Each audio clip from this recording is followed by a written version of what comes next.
If you don't want somebody else to come and reap where they've not sown and all of that, if you die in the process, what would happen? What would happen to your children? What would happen to whatever investments you claim? And this man is going to marry another woman.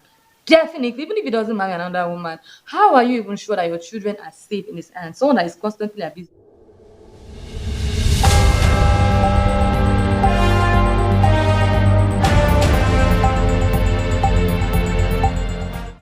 Hi, welcome to Let's Get Real with Abiola. This is where we keep it real on lifestyle, on faith, on family, on love, on femininity, and we also keep it real on trends. And like I would always say, here on this channel, we try to keep it real as best as we can. My name is Abiola Kemi Ogunleye, and like I said, let's get real with Abiola. And today we are going to be discussing on dealing with abusive relationship, how to deal with an abusive relationship, or what abusive relationship is, what it entails. Now, basically, when you talk about abusive relationship or what an abuse is, you talk about when you're dealt with, when you're constantly facing cruelty or violence in a relationship or in a marriage. And it could be emotionally, it could be verbally, it could be financial, it can be physical, and all of these things are what you go through. Now, the thing about all of this abuse is such that, okay, the emotional abuse is when, it could come in a verbal way, it could come gaslighting, where you're constantly, your thought is not acceptable. When you try to raise your opinion on certain things, you're talked down, you're told to shut up, okay? Or verbal in the sense that you're always constantly being demeaned, like they just say things to make you feel less of yourself. They insult you, whether directly or indirectly. They insult you to your face. They insult you in the public, and all of these things are what you go through emotionally, which can lead to a lot of things as well. And then we have this physical abuse. This is when you're dealt with physically, where you have to like go through an abuse, and there's bruises on your face, there's a lot of things that shows that yes, you've been physically abused. And then number three is the sexual abuse, and this is when your partner wants to like enforce sex on you without you being willing to, without you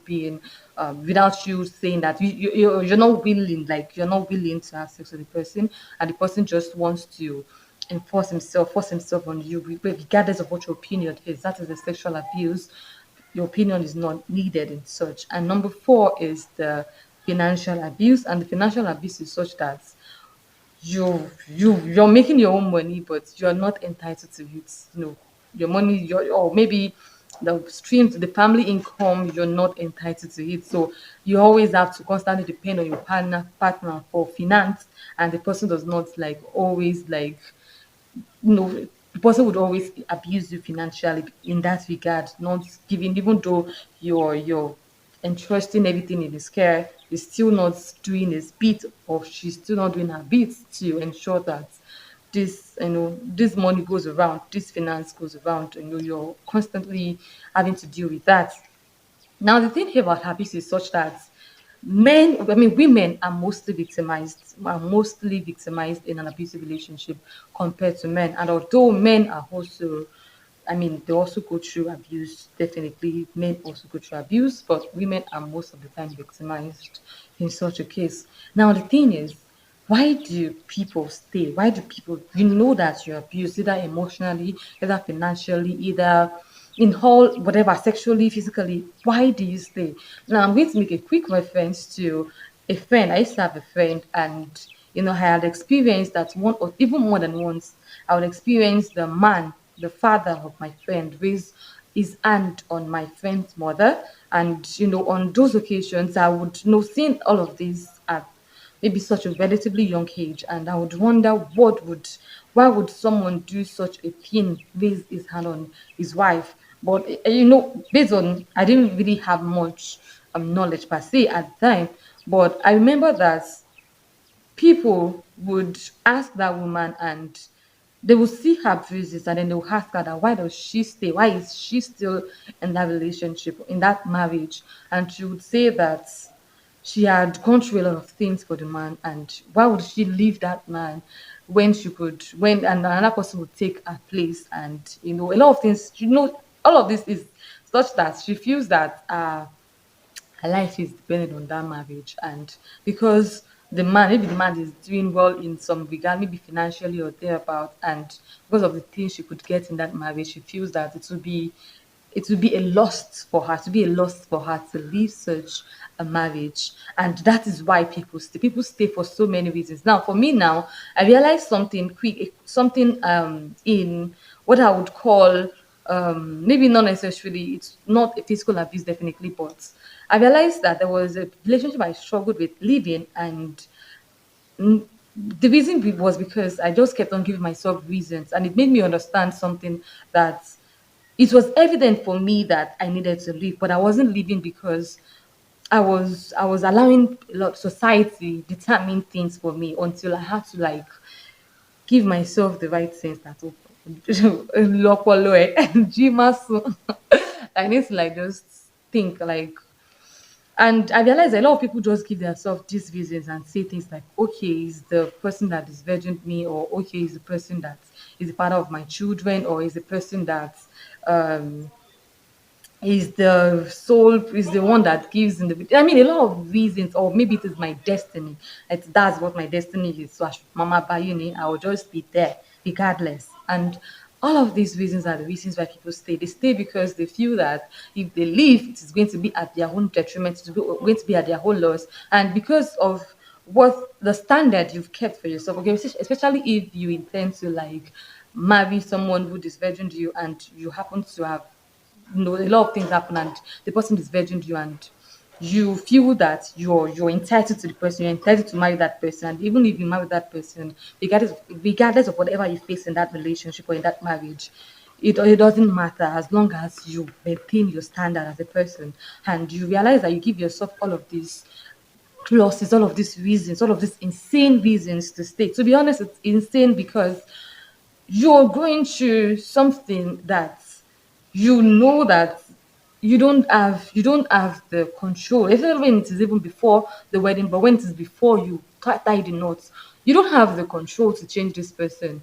And it's not like this person is even willing to change in the first place. So why would you bet everything for a lifetime with someone like that? Why would you bet everything to constantly be abused, to constantly be eaten upon, to constantly be financially abused, violent, and all of that? Now, the thing about all of these abuses, some partner would only be physically abused and they will not be every other one. Some would be sexually abusive and they will not be the other ones. Some can be emotionally or physically or financially abused and not be the other one. Now, which one, which of them does you just even make any sense to live with for the rest of your life?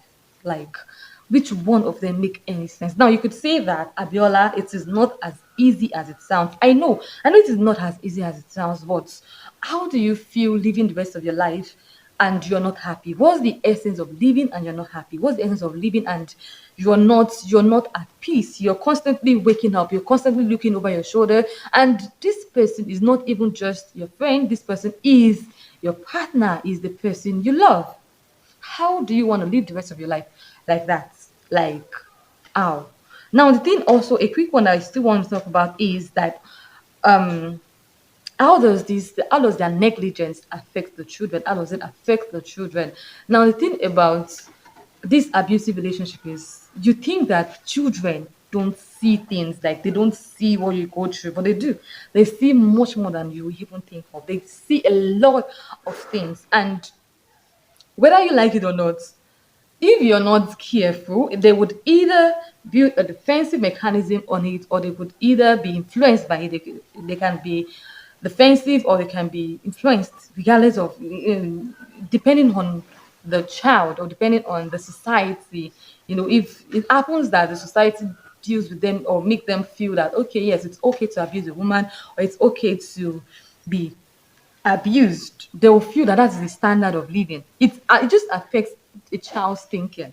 It affects it. And a lot of times, some people even give reasons to stay, saying that, that they don't want their children to be separated from their mother, they don't want their children to be separated from their father, or they don't want to live a separate. I mean, you just And one of these things is, it's not like the children even really care as much as that. They just want you to be happy.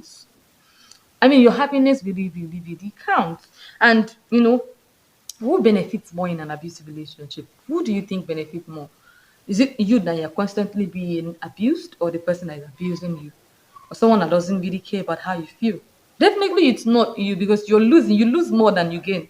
You could say that maybe you've gained children, you've gained whatever it is that you feel makes you feel reason to stay. But what do you gain? What else do you gain other than constantly being at the control of that person, of that man, or of that woman, as the case may be?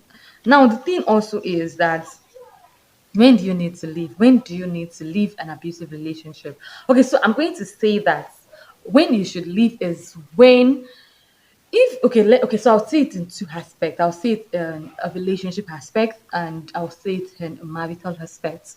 And I'll say, if it's such that you're married, I mean, so you're in a relationship with someone that is abusing you, whether emotionally, whether verbally, whether physically, whether sexually, and I mean, you see it. All of these things, they are not hard for you to see. You see it. What you should do is, when you should leave is when you've no most of these people, it's hard for you to control them, but you could seek counsel. You could go, like, go to counselor if the person is willing to become a better person.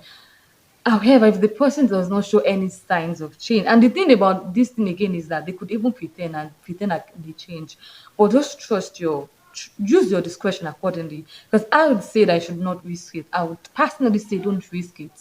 You have your whole life. It's not like you're married to the person already, so you have your whole life ahead of you.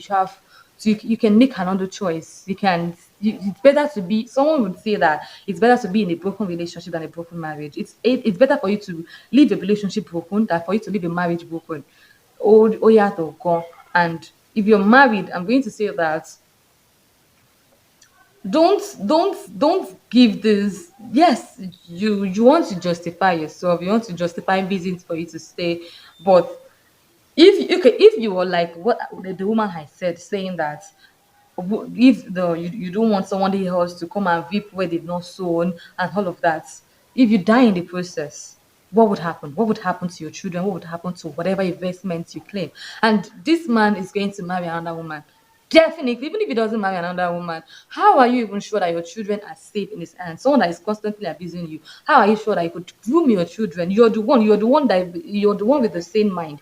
You're the one that can groom those children. You're the one that can give them a different perspective. And you don't want to lose that. You don't want to lose your children to such a man. The warning signs of an abuser. How do you know that you're being abused by your partner? Either you're being abused by someone you're in a relationship with, or you're married to. Okay, so number one is extreme jealousy. They are constantly like, of course, it is normal for you to be jealous, but when it is extreme, that's a lot of things. And they are possessive. I mean, a lot of them are possessive. And one thing about these people is that they seem like they're perfect at the first time. You see them, and then you're like, oh, this guy is perfect. But when you enter finish, you will realize that they are not perfect. They are possessive, they are unpredictable, you cannot predict them. You could say something to them that this is what I want, or this is how I want to do my birthday, this is how I want to do things, and then they will agree with you at that time. But the next minute they do what they want, not what you want. So they are always unpredictable. They have this bad temper, like bad temper. And that's why it is very important that if you're not married yet, you constantly like test your partner, test his temper tolerance. Don't do it extreme. Don't do it excessively. But yes, it is good to test your partner in that regard. Then also, they are always cruel to animals. Some of them are cruel to animals. You see the way they treat other people's children, or the way they treat animals generally, and you see you'd know when you notice this sign, cruel to animals. Excuse me.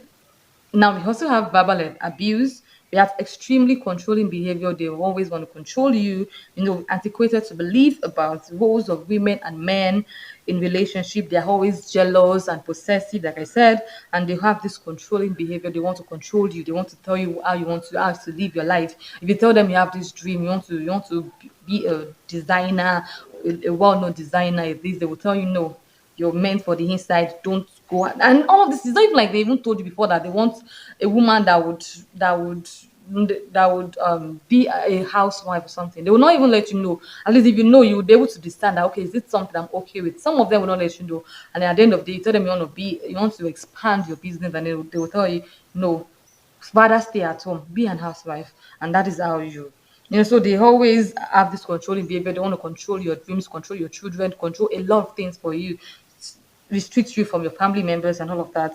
Then they have this quick involvement, unrealistic expectations, and they have isolations, a lot of them, hypersensitivity, and all of this. Now, I want to quickly say that if you notice that your partner, either the person you want to marry, or the person you're in relationship with, or the person you're married to, have shown all of these signs, and the person is emotionally abusing you, physically abusing you, and all of this, I want to advise you that you look at, check and balance. Tell yourself, what do I stand to gain more? What do I stand to benefit more?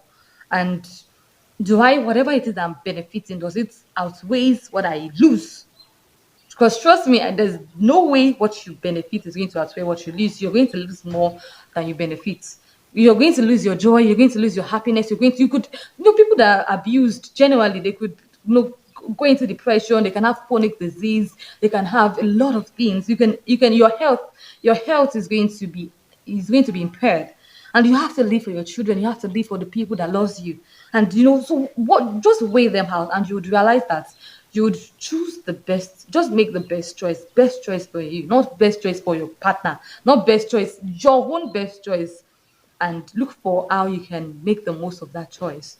And also, I also want to say that you need to love yourself. You need to love yourself, and you need to be able to discern.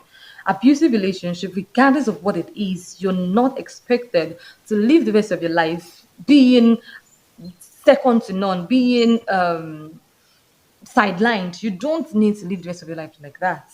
You've made a mistake. People make mistakes, and you could give yourself countless reasons, million reasons to stay, but none of them justify why you need to lose your life in the process. None of them justify why you need to lose your happiness in the process, why you need to lose your peace in the process. How do you want to live on like that? Do you want to live a picture perfect relationship where you smile and then your relationship looks to everyone that it's perfect, but in the real sense, it is not perfect? No, I would rather live a picture perfect relationship and a real life perfect relationship. I would rather have a marriage that does not just look perfect on the picture, but also perfect in the real life. So if I'm saying that I'm enjoying this in my marriage, I want to truly be enjoying it. I don't want to leave this false flag. And that is how it should be for everyone. You need to be able to give yourself credit and know what you want, and know how to get what you want. And if you don't get it, do not settle. Don't settle for what is not don't just settle. Make a choice. You're the CEO of your life. My papa said you're the CEO of his life. My papa in church said you're the CEO of your life. So you have the right to hire and fire anybody, either as friends or as partner. But of course, like I said, make sure you weigh them accordingly and make the right choice. Guys, we've come to the end of Let's Get Through with Javiola, and I believe you have an understanding on everything we discussed. And I want to say that I love you. I love you, and do not forget to subscribe to my channel. Subscribe, comment, and share this. Share it. Don't, please, just share it. Share it to your family, share it to your friends, share it to your partner, share it to as many people as you think would really need to hear this. Take good care of yourself. Till I see you next time. Stay blessed, stay enlightened. Bye bye.